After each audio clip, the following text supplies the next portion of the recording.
করেছে তার বিনাশ বা পতন পড়ে যেতে পারে, তবু আমি আবার তাকে তুলবো, আবার তাকে তুলবো।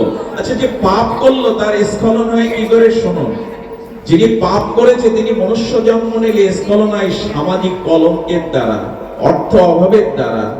এর দ্বারা সেই পাপগুলি ভগবান ক্ষমা করে দেন। কলঙ্ক আসবে, অপবাদ আসবে, কিন্তু তাকে নরকগামী হতে হবে না, পশুকুলে ভগবান আবার ফেলবেন না, কারণ ওখানে অনেক বিলম্ব হবে। এই জন্য ভজন আশ্রয় করুন।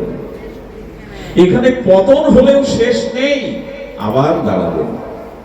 নমি ভক্ত প্রণশ্যতি, এই জন্য বললেন গুরুদেব এক অপরাধের কারণে এইখানে এসেছি, আবার যদি অবৈষ্ণবের দুগ্ধ পান করি আমার আবার অপরাধ হবে, আপনি আমার মাকে কৃপা করুন। মন্ত্র দিলেন আবার এই রোহিদাসের কর্ণে, মা বাবাকে ডেকে বৈষ্ণব মন্ত্র দিলেন, দীক্ষা দিলেন। সেই দিন থেকে